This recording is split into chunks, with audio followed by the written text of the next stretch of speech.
recording. Well, welcome to session 3. I love that song.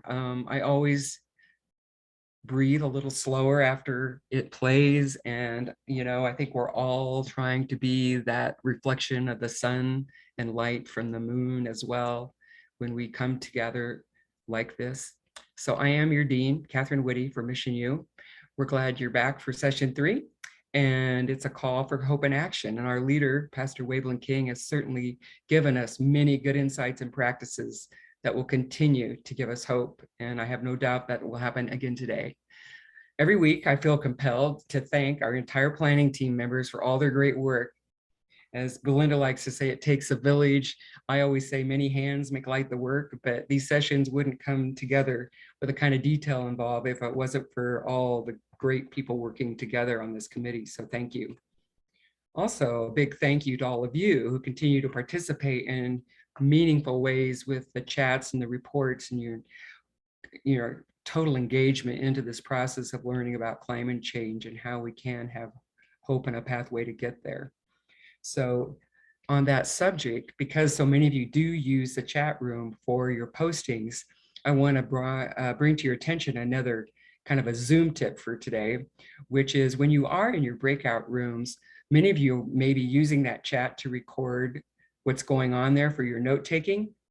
And so what I need to remind you of is that when you leave that chat room, that chat does not go with you. So I encourage you to keep doing that because it's a great way to take the note.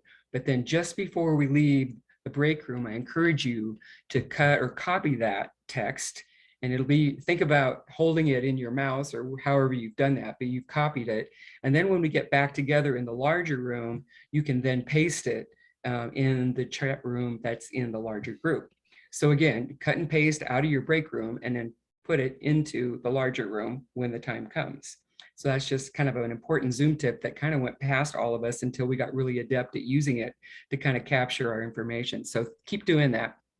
So when you're reporting, and we really like that you are sharing that with us because then we're able to copy paste that into a text that we can then send to you during our next registrar's email to you the following week. So when we have that tip also accomplished, we still want to go back to our old tips, which is one, I'd like you to have your microphone on mute when you can. And we want to keep that so that people can hear the speakers.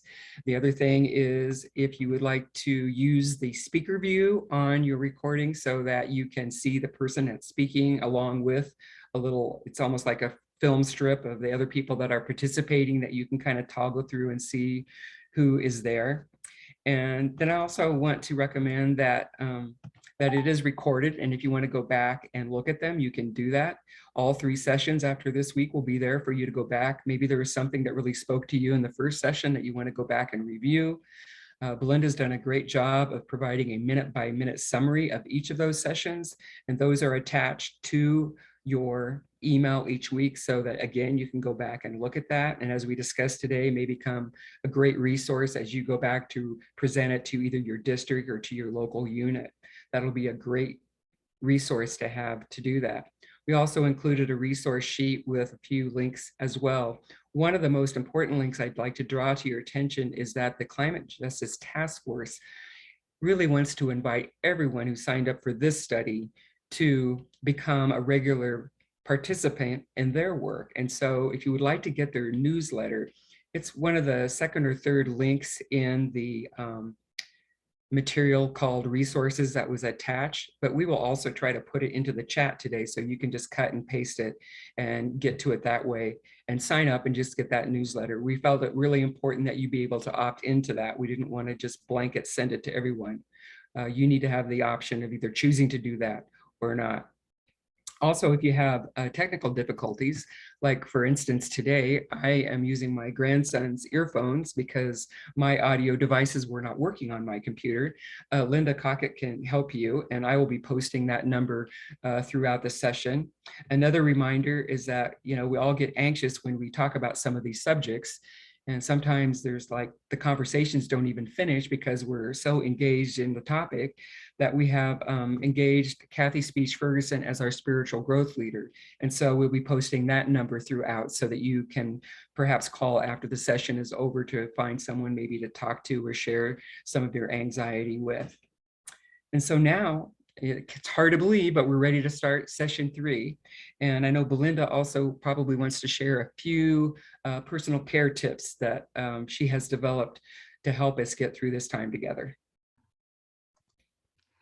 Well, thank you so much, Dean Witte. And I'd like to add my welcome to this wonderful study. Can you believe we're already at session 3 of our Mission U study this month? And we did want to take a little bit of time and just go over some self-care tips for you. We've talked about this at the other 2 sessions. Please expect there are times when this course content may overwhelm you. And just like an electrical panel box, sometimes the circuits get flipped because it's just too much, right? But it's okay if your electrical panel gets overloaded because there's just too much coming at you too quickly. It's okay to just walk away, get some deep breaths, and center yourself before coming back and re-engaging, because one person can't do it all. But if we each do our part, we can make a difference. Remember, the study is not all doom and gloom. Its goal is not to fix a problem. The goal of the study is to help people find connections with others who are working in the same direction of trying to make things better. Remember, again, we're all in it together. And I'm going to play just the last verse of this wonderful song. And you may want to just see the lyrics on the right of the screen that Reverend Elliott Graves, he crafted and wordsmithed these words to perhaps, if you will, go with the music. So here we go for the last verse. Just my hands can't tear a prison down. Just your hands can't tear a prison down. But if 2 and 2 and 50 make a million, we'll see that day come round. We'll see that day come round.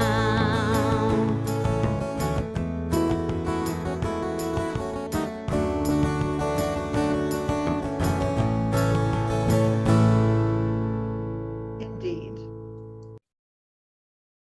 And just a reminder that midway in this session, we will take a break, and you'll be encouraged at that time to step away from the computer screen and just take a comfort break, have a stretch, get some water, open a window, breathe some fresh air, and then come back and we'll all engage in a 1-minute breathing exercise where we can collectively calm our spirits and our minds together. And with that, those are my tips. And we now have the introduction of our wonderful study leader. So welcome, Reverend Waveland King, to our study once again, this session 3. Waveland has been working hard this week to make this session 3 build from week to week. So as we continue to, shall we say, own climate change, take on our role in what can be done about it, Pastor Waveland is, again, finding us a road and a pathway to get there, to give us hope and to give us some call that we can respond to. So please, once again, welcome Reverend Waveland King on session 3 of Climate Change, a hope and a call and a hope to action.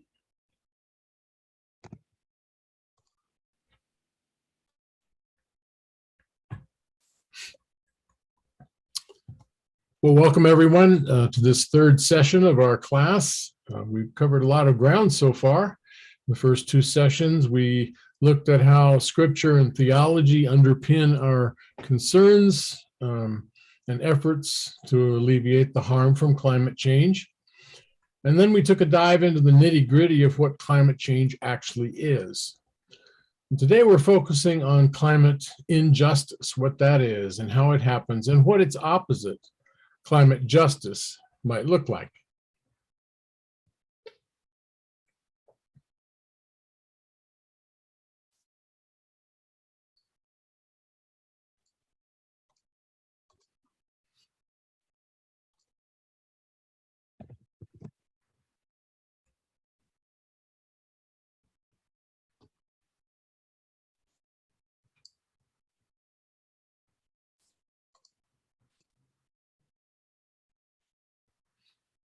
Our opening scripture is from Luke 12 and Matthew 6, and it will be read by Pastor Elliott Graves.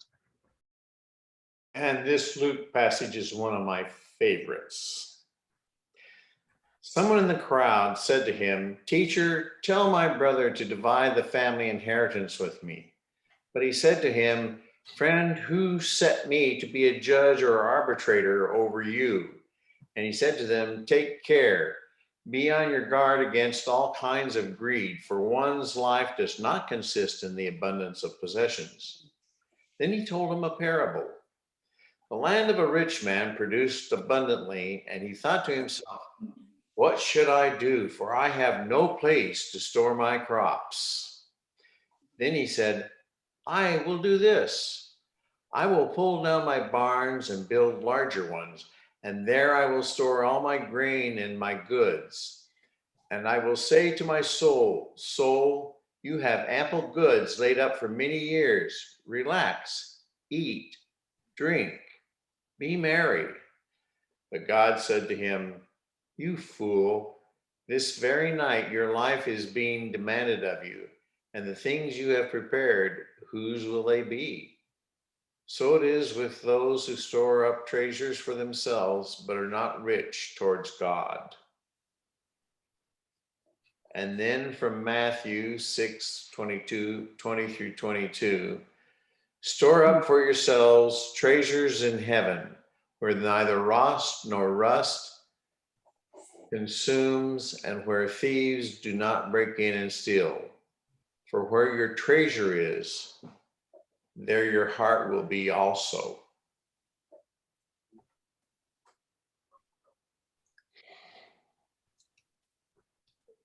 I think this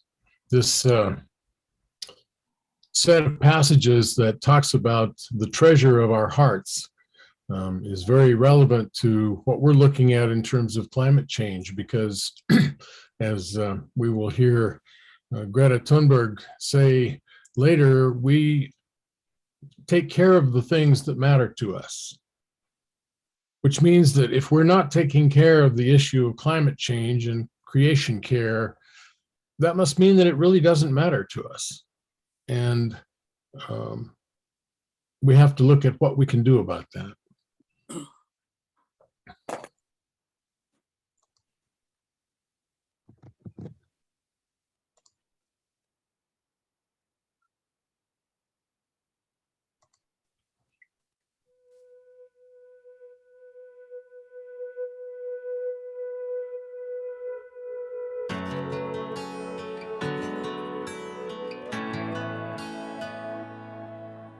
This is an open letter from you and me together. Tomorrow's in our hands now.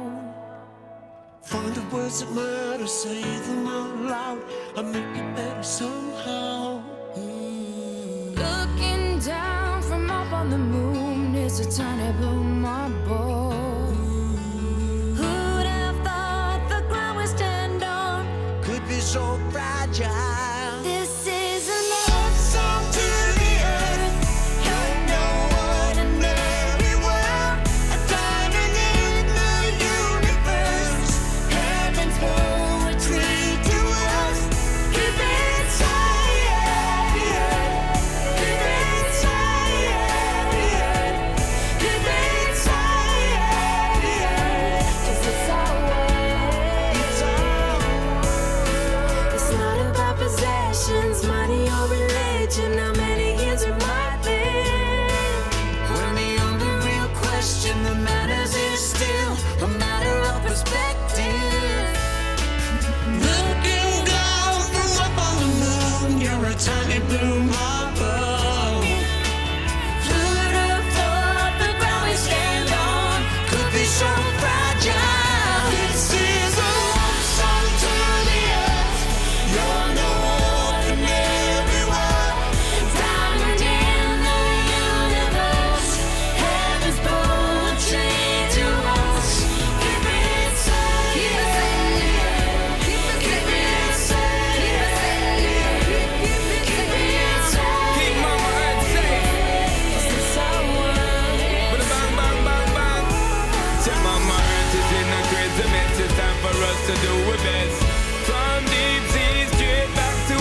to stress unless you wanna be motherless.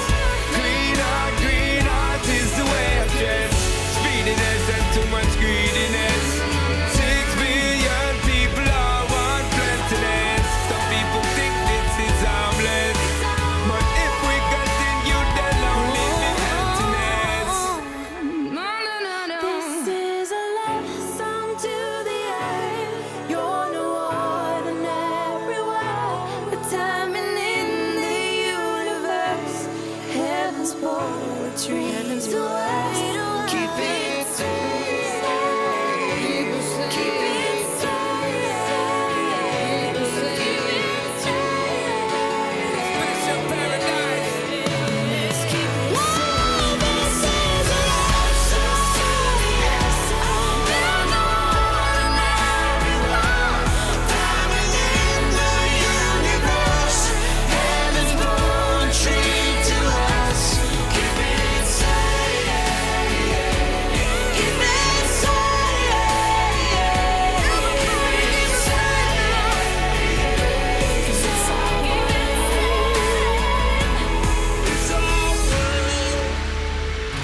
It's our world. It's our world. 'Cause it's our world.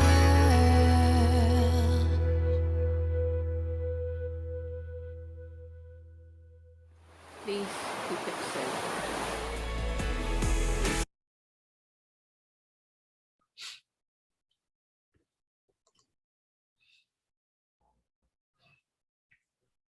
And this is a prayer of love and healing for the earth from Full Circle by Howard Shapiro.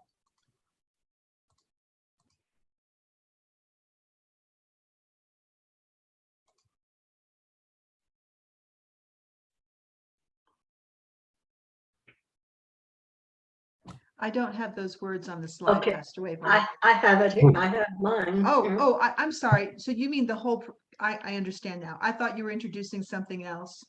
All right, one moment, please. Here Oh we- God. No. Oh, okay. Oh God of all names and beyond all names, I pray in great gratitude this holy day for love. Love raises the sun and greets me. In each drop of water I drink, in each crumb of bread I taste, in each smile and tear I touch, in each child I meet. In a mantle of awe, I stand enwrapped. My feet rest upon earth and my head meets the moon. O Holy One, our times are fraught with challenge. Our earth suffers climatic chaos. Many women and children suffer from wounds of conflict, droughts, floods, and crumbling economic systems. All manner of suffering and questions press into my soul.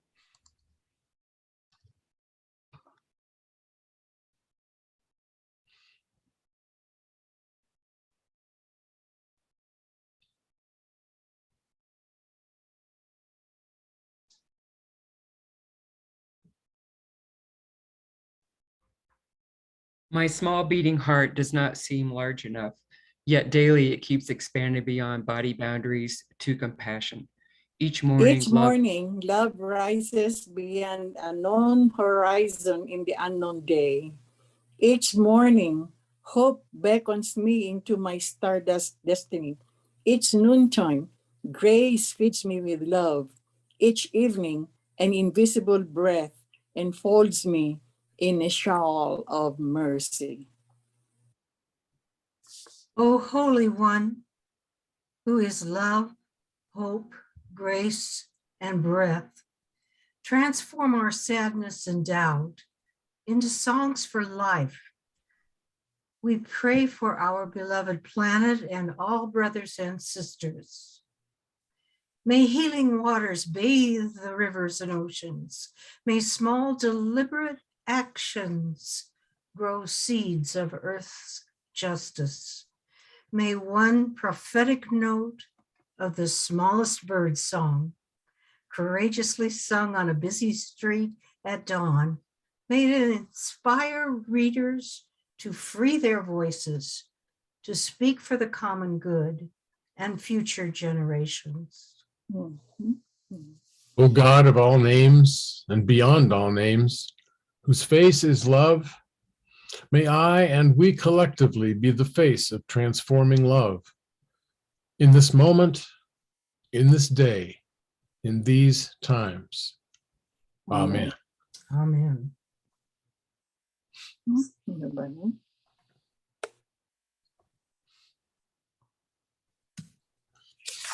Well, I think it's really exciting how many of you have signed up and are indicating that you're wanting to find ways to be in action about this vital issue.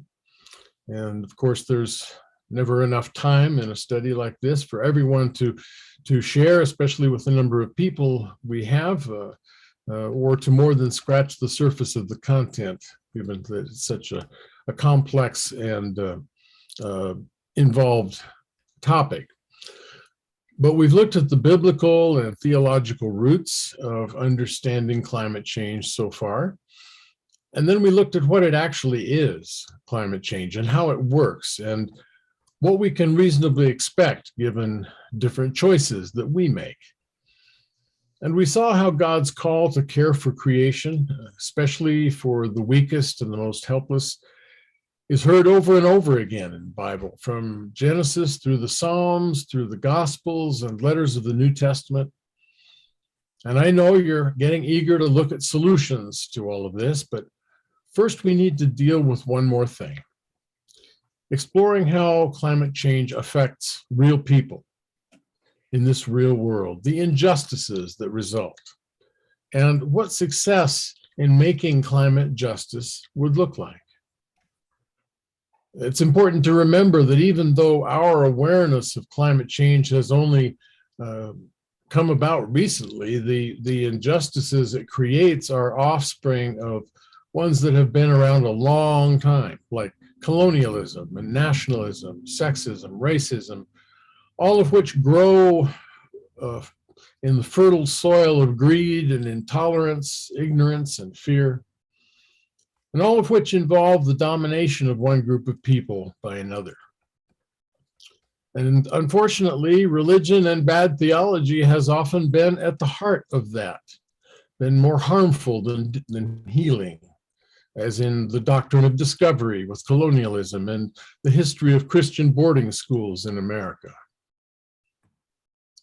Climate change really started to take off during the Industrial Revolution because that was powered by coal, and then there was the automobile age powered by petroleum products, and that was further amplified by consolidating so many fossil fuel companies into huge mega entities that could exert great leverage on governments to protect their corporate interests.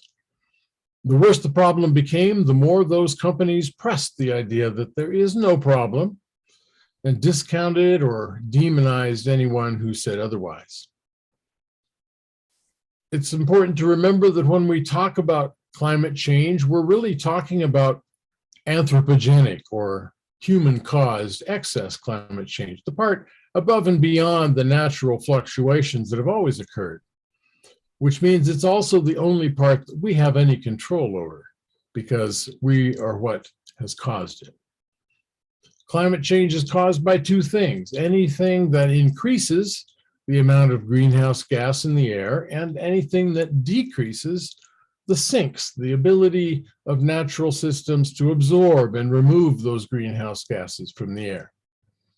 So burning fossil fuels obviously is a big cause of climate change, but perhaps surprisingly so is the raising of meat and the melting of Arctic tundra, both of which produce a lot of methane and a greenhouse gas that's many times more powerful than carbon dioxide. Deforestation also contributes, as does warming of the ocean water, which makes the water less able to absorb CO2 from the air. And that, by the way, is an example of what are called tipping points, self-reinforcing feedback like the kind that causes a microphone to squeal, with thresholds that when they're crossed, may lead to runaway climate change that we probably couldn't stop at that point. Another tipping point is the loss of snow cover from land or water, which makes it absorb the heat of the sun more and reflect it less, trapping more heat in the earth. Now, deforestation is usually done for economic reasons, as is the burning of fossil fuel, which means there are stakeholders on both sides of the fence, both those who make a living harvesting timber or extracting fossil fuels, and those harmed by the climate change and other results of those activities. So we have to be careful. There's the potential for harm to be done to one side or the other, whether you stop or keep doing an activity. It isn't enough for us to just say, just stop doing it. But we do need, if we're to seek justice, to try to include as many of the externals, the ignored things that go into or that come out of, or the stakeholders, as we're calling them, of processes and decisions, if we're going to seek justice. Who are the stakeholders when it comes to climate change? I would submit that it is everyone and everything on the planet. And are they all being included in crucial decisions and their interests being given equal voice and vote on outcomes? That's the place where the injustice begins to come in, when we leave out some of those voices and their interests. What are the effects, for example, on native populations of things like pipelines with Standing Rock, as an example, or on children and youth who inherit but don't get to decide about the consequences of these great decisions that our civilization is making at this moment. Greta Thunberg, as I said, will talk to us a bit about that issue soon. Should we include in the rights of people things like fresh air, clean, safe water, enough nutritious food, or freedom from oppression or exploitation? Are these things rights that we have, or simply things that we aspire to? And are any of those rights, or perhaps all of them, shared by other species or rivers, and so on? How might climate change be affecting the current crisis in Ukraine? That's something we may not think about. The US military has stated that climate change is a threat multiplier, a threat to national security. And Ukraine used to be considered the bread bowl of the Soviet Union, although drought has now strained that productivity. I want to share a couple of videos with you that are talking about that question of who is most harmed by climate change. And let's watch these with an eye to who the most responsible are and whether they have an obligation to help those least responsible.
Untoria kwa pakanagia.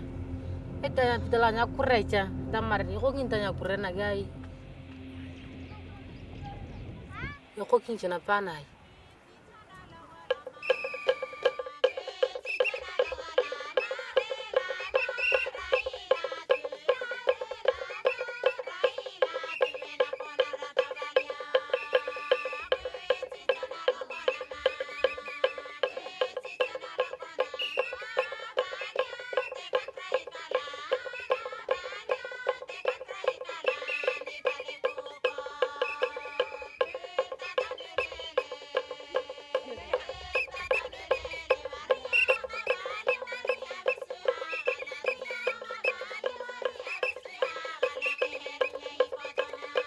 Climate change is not just about statistics.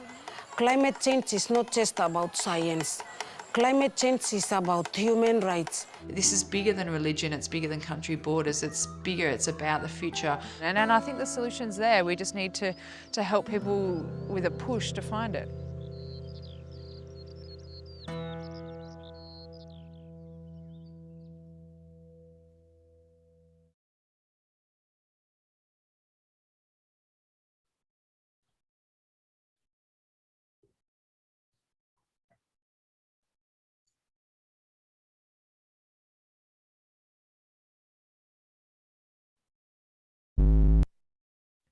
We all know the things holding women back around the world: limited education, poverty, discrimination, violence. And what makes all those things worse? Climate change. Across the world, women must find food and water for their families. 2/3 of farmers in the developing world are women.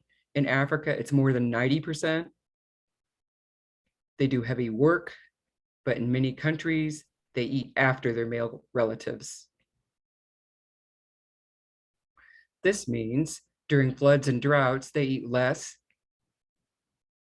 In South Asia, men and boys consume twice as many calories as their female relatives. In India, girls are 4 times more likely to be malnourished than boys. Women are usually in charge of managing energy in their households, while boys are at school earning money. Girls are kept home to gather fuel, like firewood. They have less time to learn to read, earn money, engage in politics, or simply rest. On top of that, climate change is a major driver of biodiversity loss, like deforestation. This forces women and girls to travel farther for food, leaving them tired, with less time for other tasks, and vulnerable to more sexual harassment and assault. The lower their place on the socioeconomic ladder, the graver the consequences they face. When natural disasters strike, extreme weather kills more women than men. In Bangladesh's disastrous cyclone in 1991, 90% of the fatalities were women. While men are generally freer to migrate, women stay home watching children and valuables. Even if a warning is issued, they may need a male relative to escort them to safety.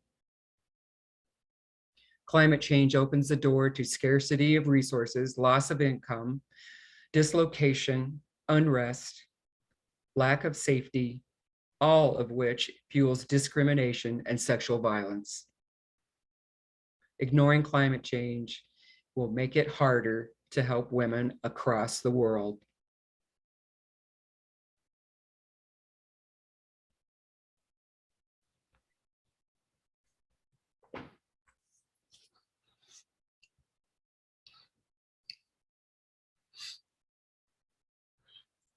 All right, I'd like to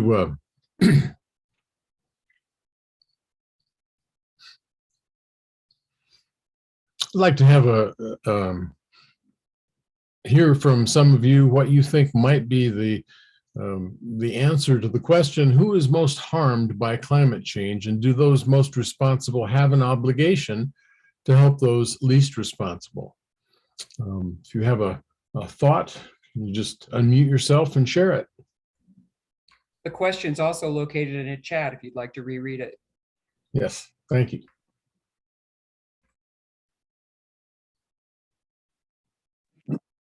Women and children seem to be the most hurt in the human species, and plants, animals, the air. Okay. Okay. Thank you.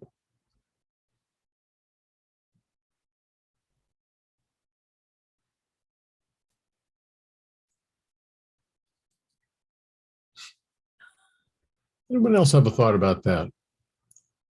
If you did it to the least of these, my children, you've done it unto me. Kay shared that in the chat that most vulnerable hurt most, and yes, we owe it to them to fix it. Humans have the- Go ahead.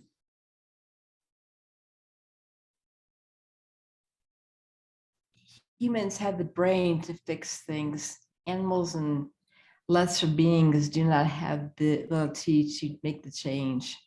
The humans can make choices. Okay, thank you.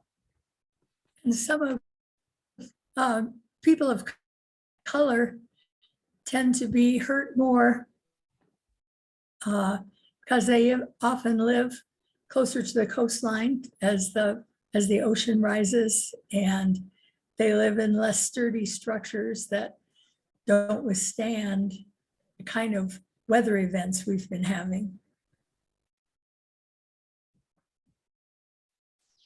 This Good. is eye-opening to me.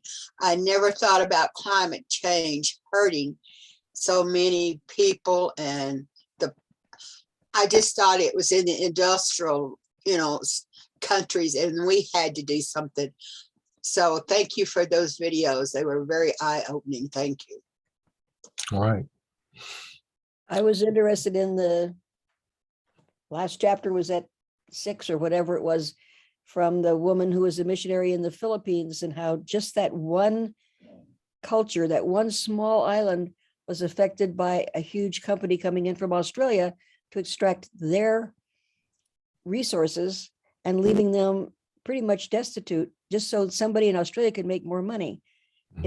It's unthinkable, really, that our culture allows that to happen. The people in the North usually are more responsible for the suffering of the people in the southern parts of the hemisphere.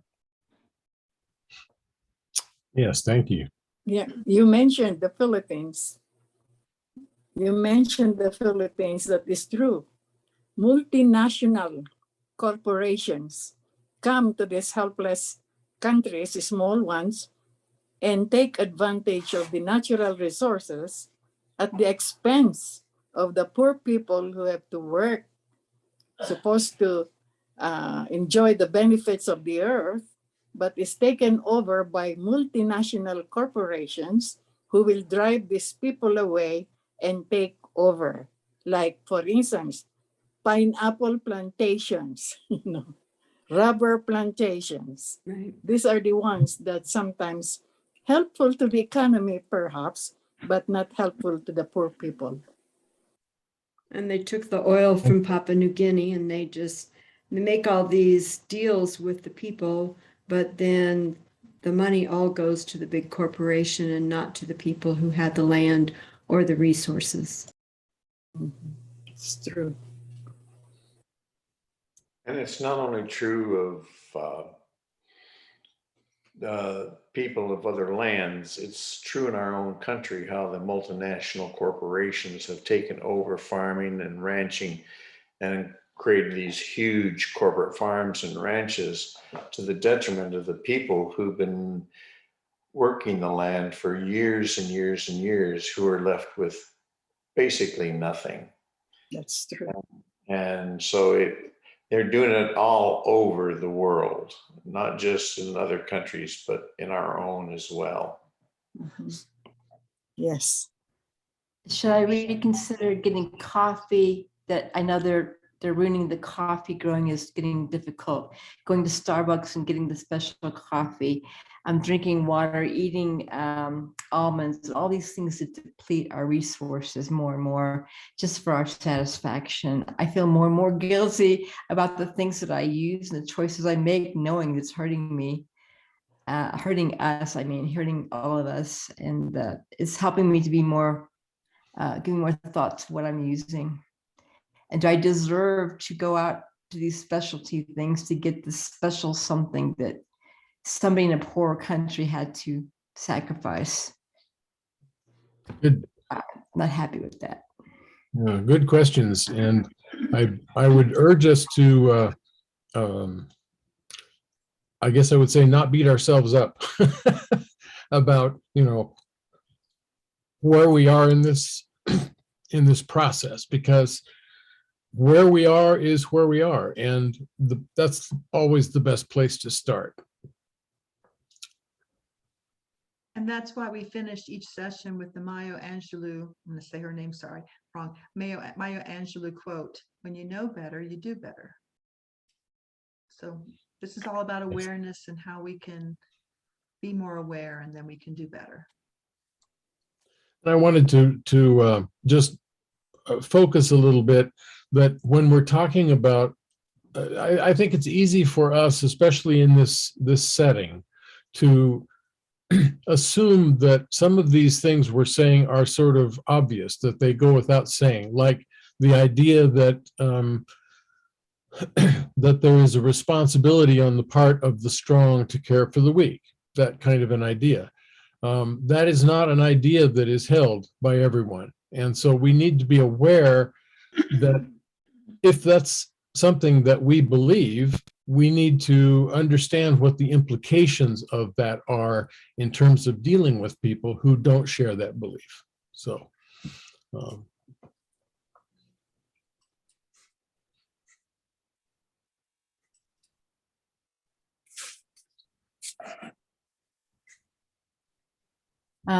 corporations only take advantage of people because they want to fill the need that we as consumers are creating. And that's what it is. That's why we have to be responsible on our own about what we eat, what we buy, if we eat steak, if we, whatever those choices are. It's because we're harming someone else way down the road before us. Corporations will keep doing things to make a profit because that's what they're supposed to do. They're a business. We have to all completely decide to make a different choice. That's all I can think. Right. There's some great comments in the chat, so thank you for putting your comments in the chat as well. Liked Dottie Younger's comment on page 47 when she said, perhaps our focus needs to be on becoming more aware of the harm we do and then do less of it. Yes, thank you. Amen.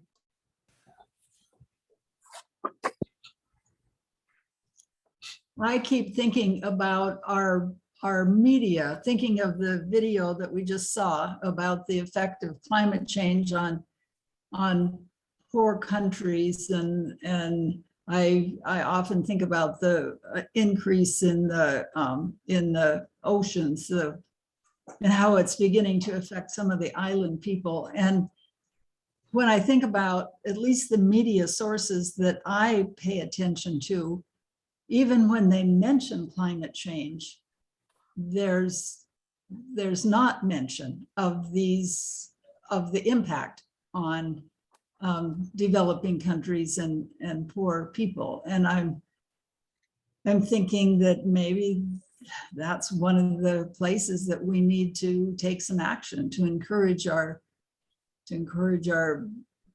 PBS stations to do specials on that topic and incorporate that into programs on climate change.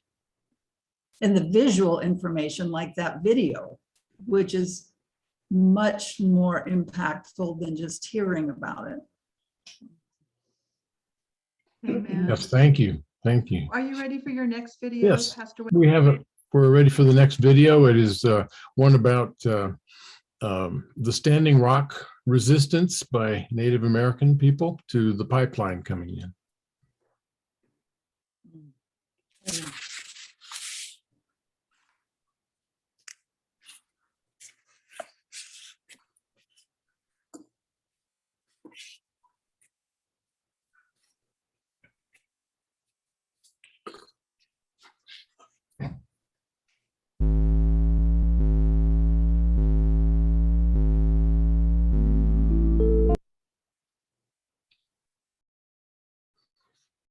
All right, we'll get right into our breakout session. We have, as you recall, the process is that you get sent to your breakout room automatically, and that is, you will have a number, there. And if you hang on to that number and remember it, then we can call on your group to report later when we come back into the general sharing time. Our question this time, which is also going to be in the chat, is what does it say about the value of indigenous people as stakeholders when treaties are violated for corporate interests while those resisting such violations are criminalized? We'll see you when you come back.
Cheryl and Kathy, did you want to go to a breakout room?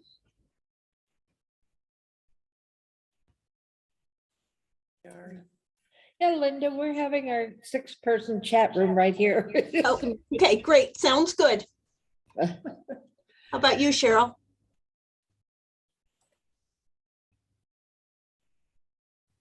Oh, there we go. Can you hear me?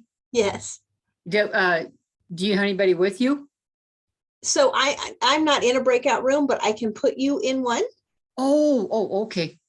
She should be in group 5. Group 5? Yeah, could you put me there? Can you do that, Linda? Yep, we will.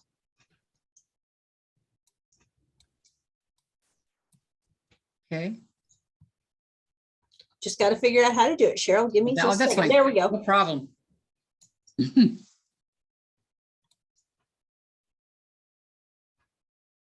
Okay, I'm going to switch you to a different room just because that one, it won't let me put you back in there. Okay.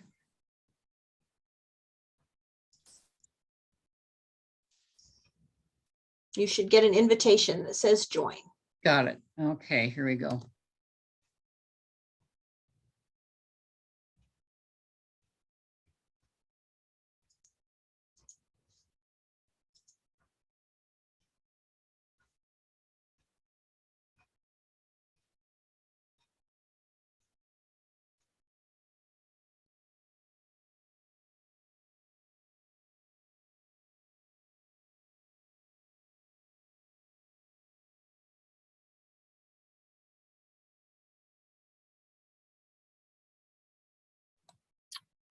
Just for information, it looks like room 19 only has 2 in it. Okay.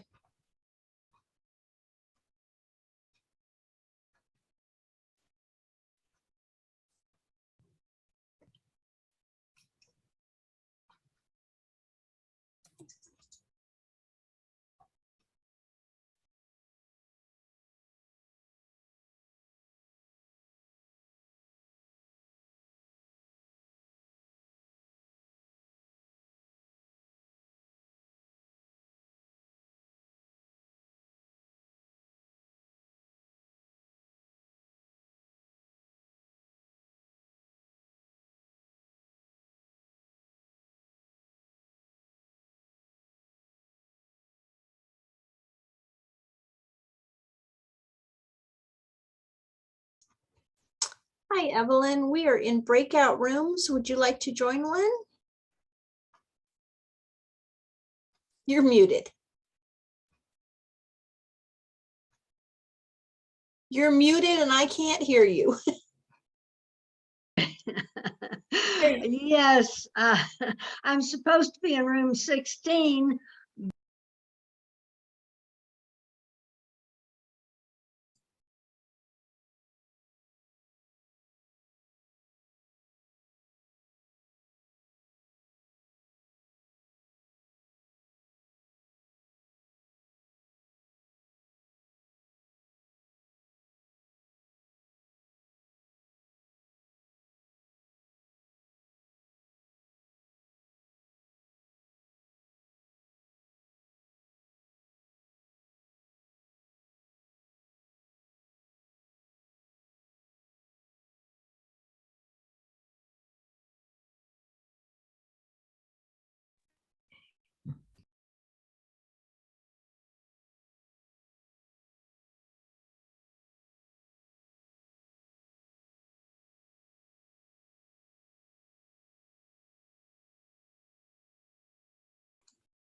Wow, good on you, group 15.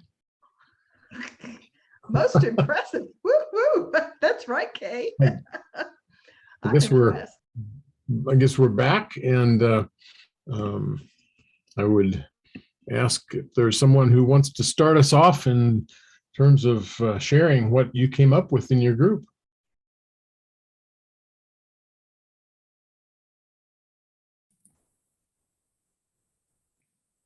I'd like to hear more from that group 15. I didn't get it all read, I think. We had a great discussion. Let me see if I can highlight a couple of them. Obviously, those in power make and break the rules. Those without are left without. We talked about Nigeria, where they would take the rich oil and not give the people any of the benefits, but it would all go to the government or maybe the corporation. We talked about toxic charities, where we walk in and we say, here's what we're going to do, but we don't ask about what is the need of the community. And there's apparently a book, we should Google that. We talked about our own unawareness of, well, where are there even reservations? And so in 28 states in the Western United States, but there's also some in Florida and North Carolina. So we did a quick Google search, and you know, that we're just not as educated about what's happening in their culture. We didn't mention the legislative imbalances where, like she talked about, the rape and murders and things that don't get investigated because of the federal government not helping with any of that. So I think those are some of the highlights of our group. Thank you. Thank you.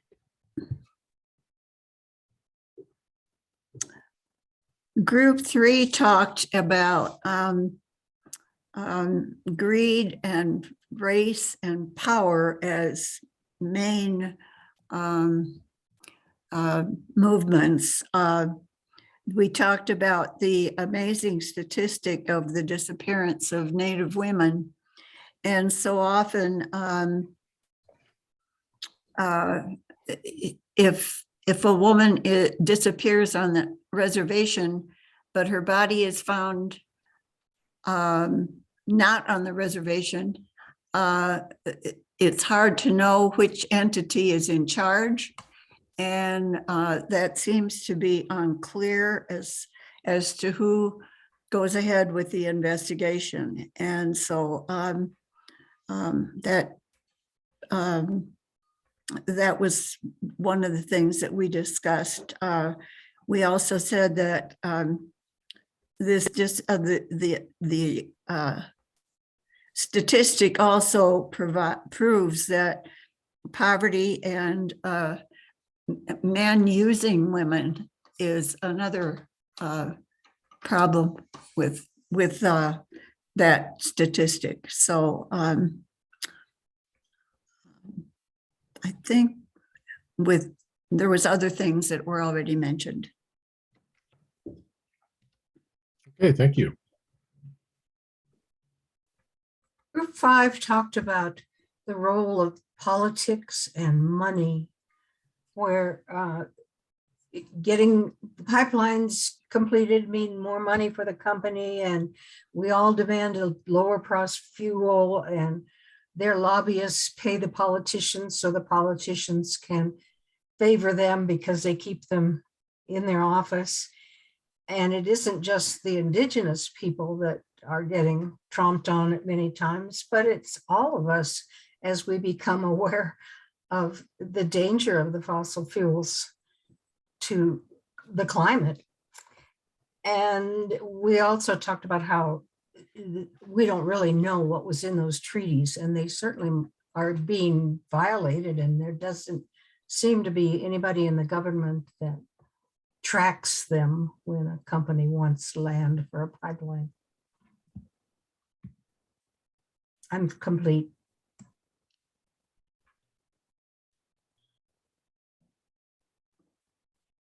Thank you for putting your comments in the chats, your recaps, because we will consolidate your comments and then send them out to you attached to the registrar's next Zoom invitation. Cynthia Reiners?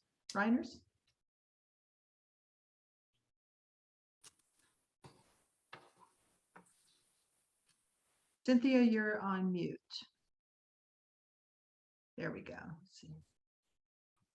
Okay, I apologize. So our group said we're becoming increasingly aware of the terrible injustices that Indigenous people have faced for centuries, and we appreciate the education that's giving us that awareness. We wonder if it's even possible to get multinational corporations to care as we are caring.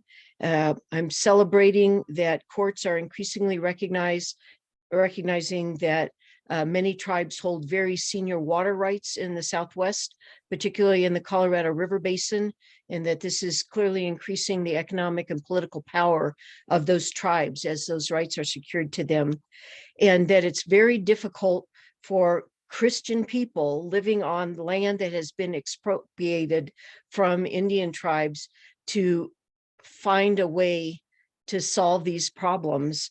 My husband's family are farmers up in South Dakota.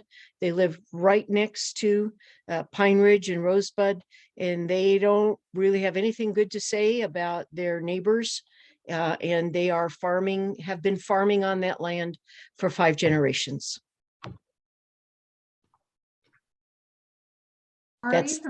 Thank you so much, Cynthia. And one last comment from Ari from Broomfield, and then we'll move on. But in the meantime, if you could put your notes and recaps in the chat.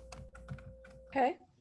Yeah, I mean, one of the things that we talked about in group 12 was that this is happening all over the world. Somebody suggested the book Terrible Glory about what we did to the Native people. And the thing that's really hard is that that's still happening. That's what we talked about, is that we read some of this and we think this is ancient history, but it's happening right now. We talked about voting in leaders who think as we do, and also voting in indigenous peoples, that's really important.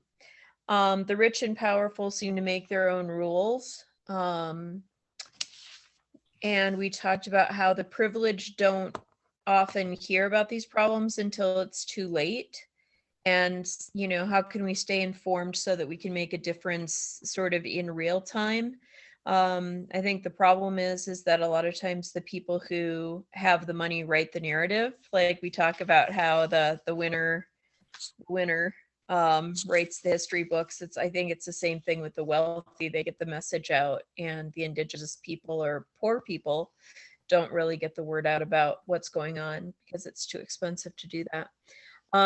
We also talked about how we elect people and then we just trust them to do what's right because it feels overwhelming. It feels like there's so much to try and keep track of, and wondering what we can do to make a difference and how we can shepherd others to make a difference as well. Thank you so much, Ari. That was a wonderful recap. Thank you. And now to keep us on our time, Pastor Waveland, did you want to introduce a poll? You're on mute, sir. Pastor Waveland, you're on mute. There we go. Yes, we did this yesterday, or last week, I should say, which is simply to ask the question, how are you feeling? And what we're trying to do is just have a general sense of how how things are going for the bulk of you. And so if you want to respond to that poll real quickly, we'll just sort of have a feel for how the whole class is doing, and we can work accordingly.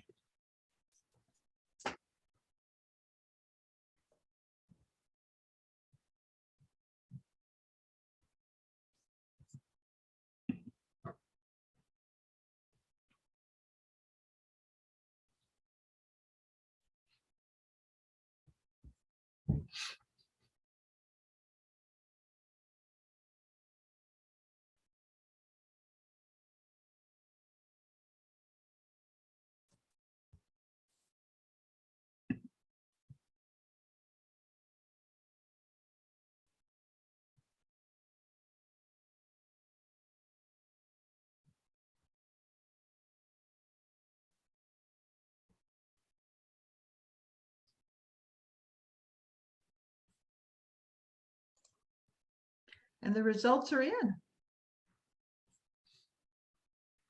Okay.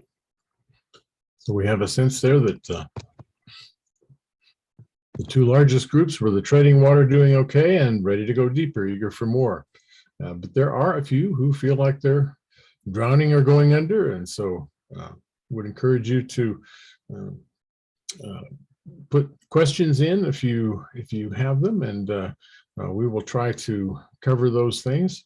Or if it's that you're concerned about the information that we're getting, then that might be a good time to talk to one of the compassionate listeners. So either way, we'd like to respond to that feeling.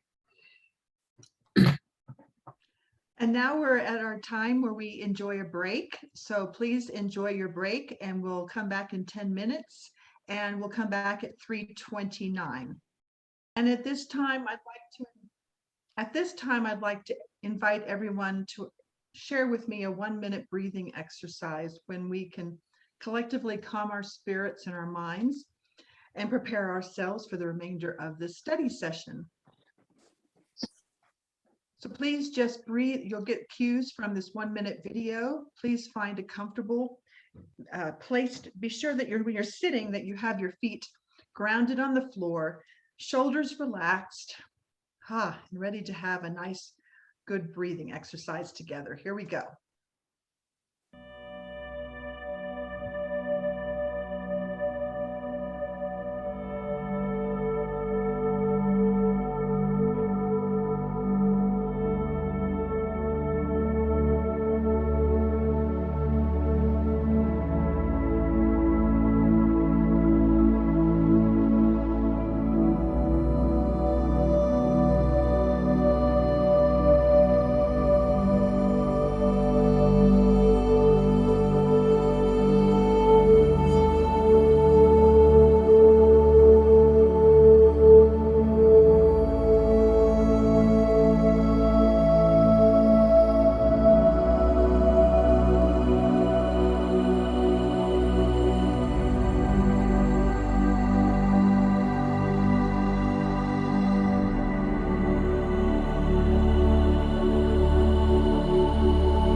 Thank you. And I just had to share this with you. I saw this on Facebook last week.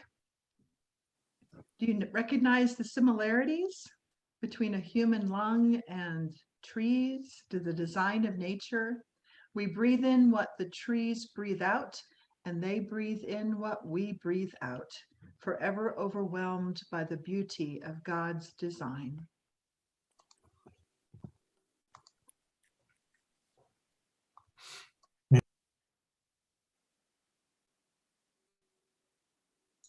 Pastor Waveland, you're muted. I'm sorry, I hit the wrong button. Okay.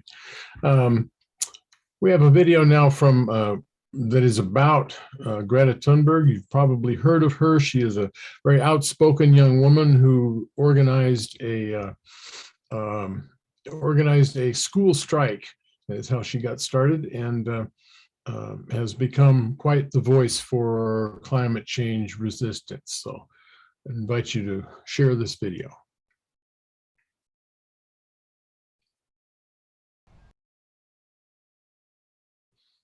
All right, so we're ready for breakout session number 2, and the same thing applies.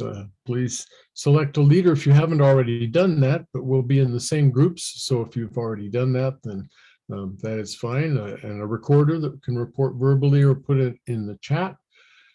And the question we're considering is, do you see connections between the struggles or fights of indigenous peoples and those of children and youth against the powers promoting and benefiting from climate change? So give that some thought, and we will see you when we get back.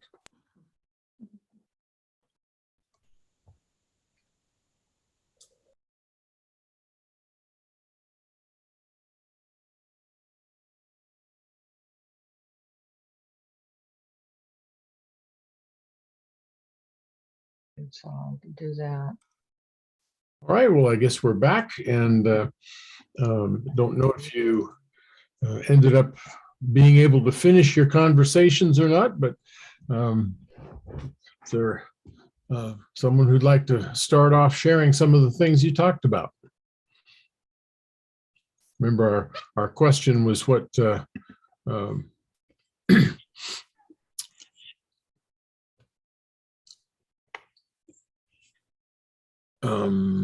This is group one. I'll speak for group one. I'm Tish Harries. I'm in Missoula, Montana. And Shirley Folkwine told us of a group called the citizensclimatelobby.org that you can check into and be a part of the bigger picture.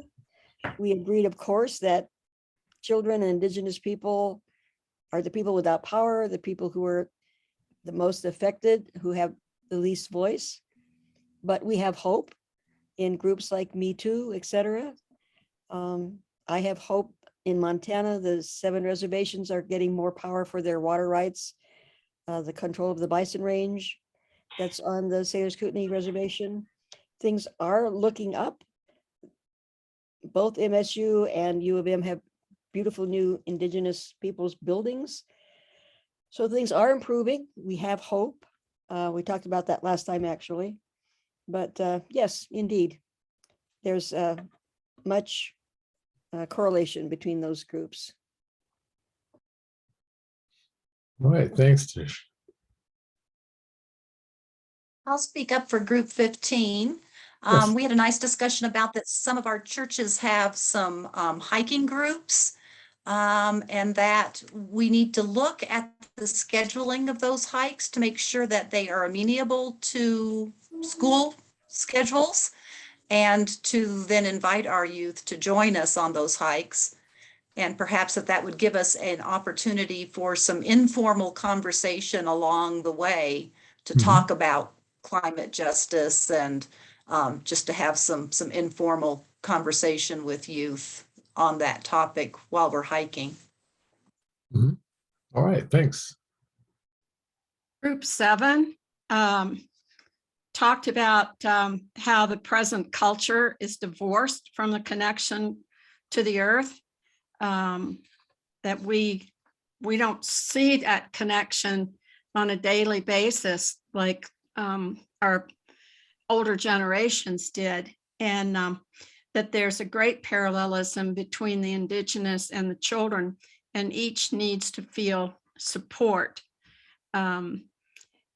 2 things that were mentioned was something called drawdown.org, which on March 13th, the Mountain Sky Conference is going to have a speaker on this, and they talk about the top 80 things that you can do. And the other was a movie called Kiss the Ground, which the woman who told us about that was talking about how it really gave her hope in seeing young people kind of connect. And finally, they thought it was interesting that the Native American speaker was a woman, Greta was a girl, and both reflect the need for respect for each other's opinions. All right, thank you.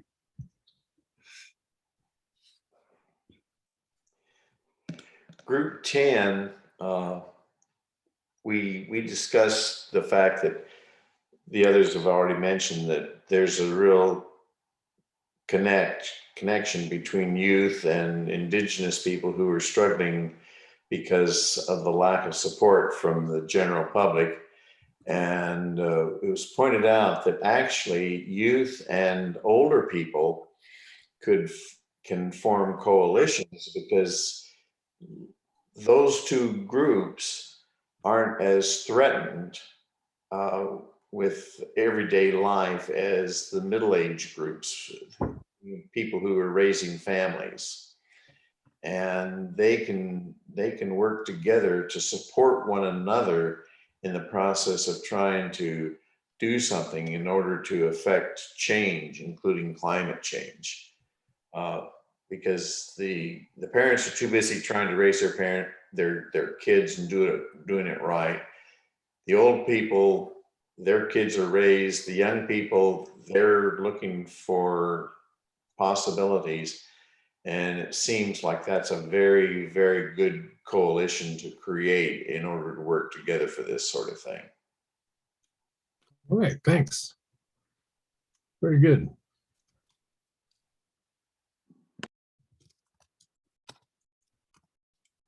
There's some great recaps in the chat. Thank you. Please go right ahead.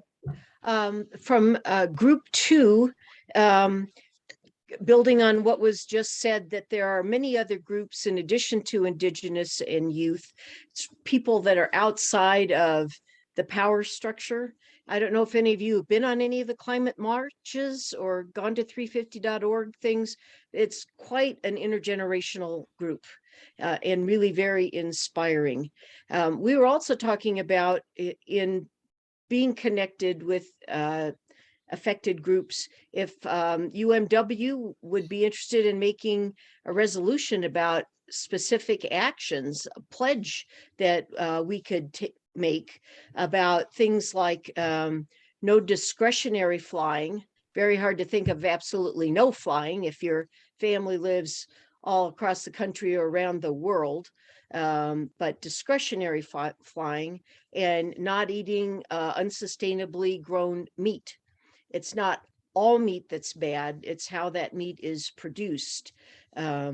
So let's see. And also there's just hard to understand those people who dismiss the youth movement and climate activists when the facts about climate change seem so obvious to us. Hope I did okay, group 2. All right, thanks so much. I guess it's time for our final video. We have one from Kathryn Hayhoe and Jimmy Kimmel. She's being interviewed by him, and she talks about how to talk to people who don't believe in climate change.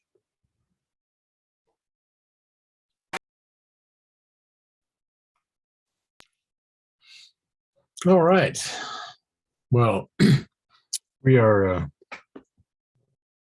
coming up toward the end of our time together here. And so I just wanted to sum up a few things and add a few things in that we hadn't had a chance to touch on yet. In the textbook, it talks about a situation where they talk about house rules. And one of the rules that shows up there frequently is do no harm to yourself or others. Is that a rule that we might be able to apply to life in the church or to things that use it as a rule of thumb? I think quite a few people in the Wesleyan Methodist tradition have done that already and adopted that as one of their major principles.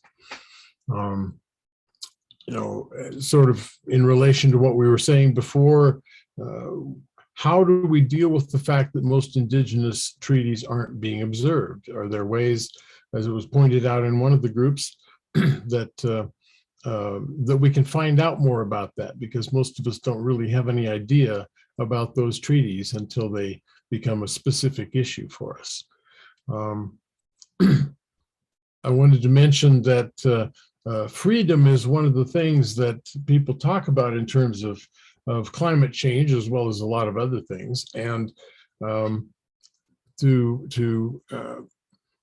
mention that Jean-Jacques Rousseau was one of the ones, the early philosophers who talked about the social contract, and that we don't actually have ever absolute freedom in a society, because in order to be a society, we have to give up some of our freedoms, like the freedom to holler fire in a crowded theater, things like that. As my mother used to say, your right to swing your fist ends where my nose starts. So we need to be thinking about what are the rights that we are thinking about as sometimes givens, assumptions that we make: safety, clean air and water, food, shelter, healthcare. How do we decide what people and even non-people have rights to? does that involve fairness? Is fairness one of those basic principles, including the golden rule? Has been mentioned that the people with the golden rule is that the people with the gold make the rules, and I would say that that's more the rule of gold, and that the golden rule is still something that we can benefit from, looking at how we would apply that, and especially in terms of how we affect or change our personal habits and lifestyles.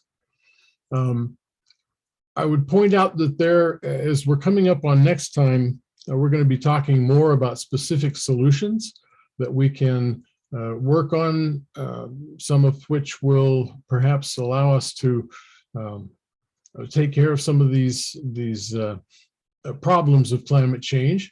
One of them that's mentioned in the book is the carbon footprint calculator, and that is a valuable exercise to go through. I recommend it, but I would point out that it's incomplete because it doesn't allow, for example, for people who use wood heat in their house, or people who live in rural places where distances and lack of mass transit mean that they can't use those kinds of solutions.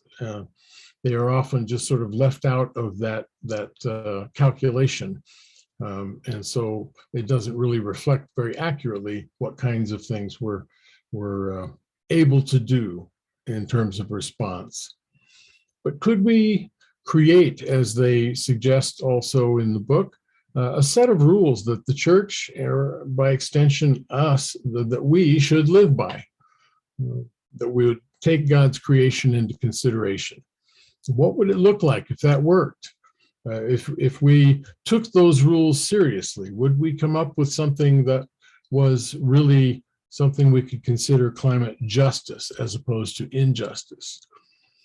I mentioned that religion is often as much the problem, or more the problem, than the solution in our history anyway.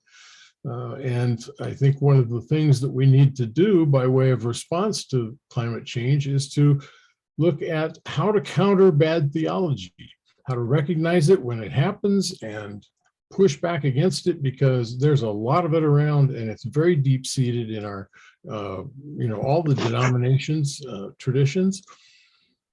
We can learn some tools to do that, and we'll talk more about that. Rules of thumb, just sort of to pay attention to it. And I shorten that to, that's not Jesus, So if you can say that, then I think it gives you an idea. We have a disposable culture. That's one of the culture of disposability, I guess I should say. We make things that can't be repaired increasingly, like cars and appliances, or recycled, like plastic, which really, we talk about recycling plastic, but it's not really recyclable. Or reusing water bottles.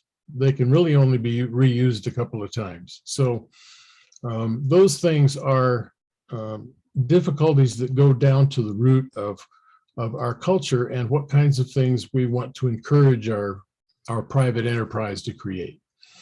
And part of what we do is not just making personal lifestyle changes, but figuring out how to not participate in or change how we participate in systems that cause these harms, like the banks she was talking about, affecting the banks that we have to participate in some ways, but we can have an influence on that too.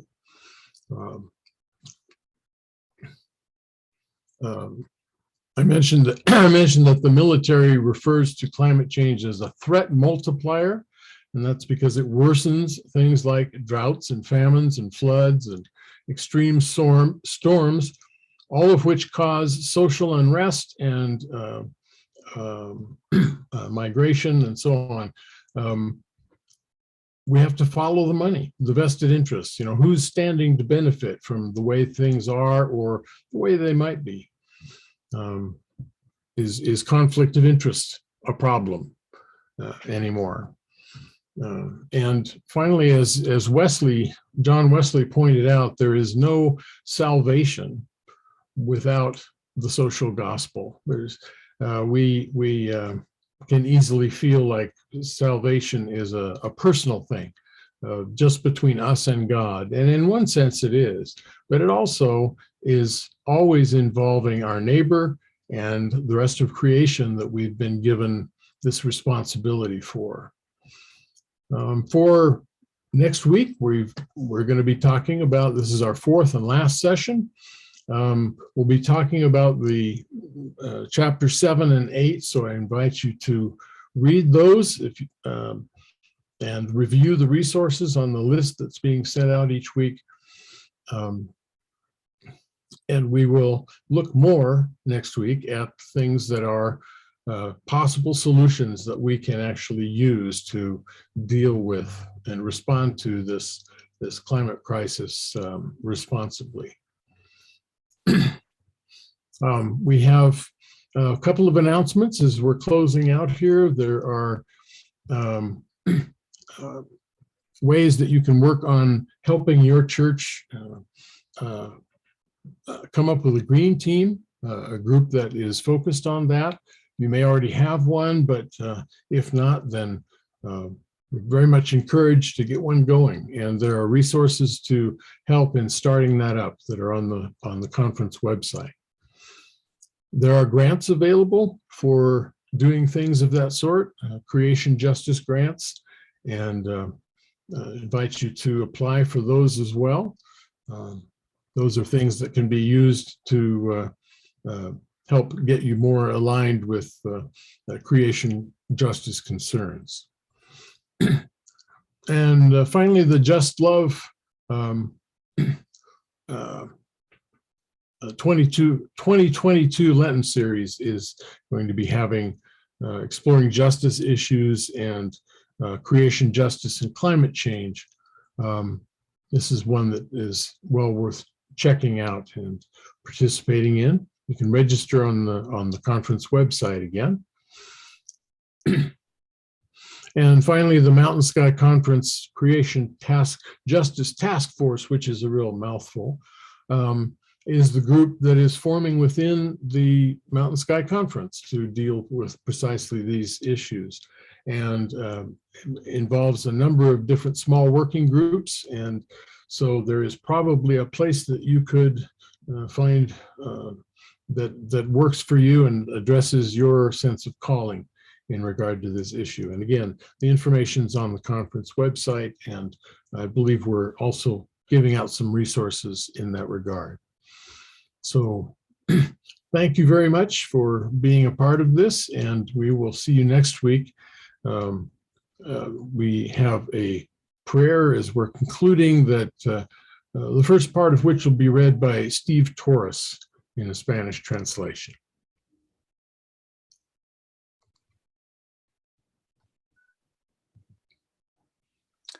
Sostenemos la tierra, sostenemos la tierra, sostenemos hermanos y hermanas quienes sufren de tormentas y sequías intensificados por el cambio climático. Sostenemos todas las especies que sufren. Sostenemos líderes mundial delegados a tomar decisiones por la vida. Rezamos que la red de la vida se puede reparar a través de acciones valientes en limitar la emisión de carbono. Rezamos por acciones correctas en sustitución y mitigación para ayudar a nuestra comunidad mundial que sufre. Rezamos que el amor y sabiduría inspire mis acciones, nuestras acciones como comunidad, para que podamos con integridad mirar a los dos ojos de los hermanos y hermanas y todos los seres, y en verdad digamos, estamos haciendo nuestra parte para cuidar de ellos y el futuro de los niños, para que el amor nos transforme y el mundo con nuevos pasos hacia la vida. We hold the earth. We hold brothers and sisters who suffer from storms and droughts intensified by climate change. We hold all species that suffer. We hold world leaders delegated to make decisions for life. We pray that the web of life may be mended through courageous actions to limit carbon emissions. We pray for right actions for adaptation and mitigation to help our already suffering Earth community. We pray that love and wisdom might inspire my actions and our actions as communities, so that we may, with integrity, look into the eyes of brothers and sisters and all beings and truthfully say, we are doing our part to care for them and the future of the children. May love transform us and our world with new steps toward life.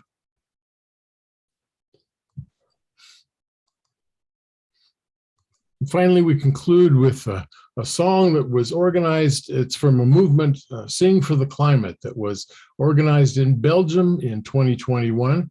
And more than 380,000 people came together to sing this song.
Thanks everyone for being here today. Maya Angelou says it as best as anyone can. So thank you for being here today.